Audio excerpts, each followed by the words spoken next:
Koy ay adobo. Nag-iiyak na siya ngayon. Siya ay gutom na.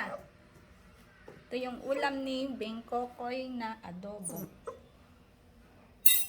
Iaabot ko na sa kanya yung kanyang tanghalian na adobong atay with meat.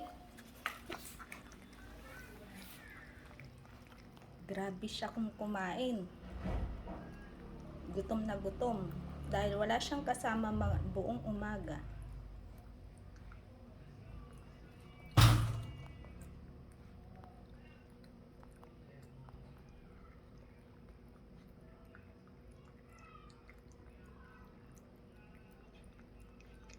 Mabilis siyang kumain ng pagkain niya dahil gutom na gutom.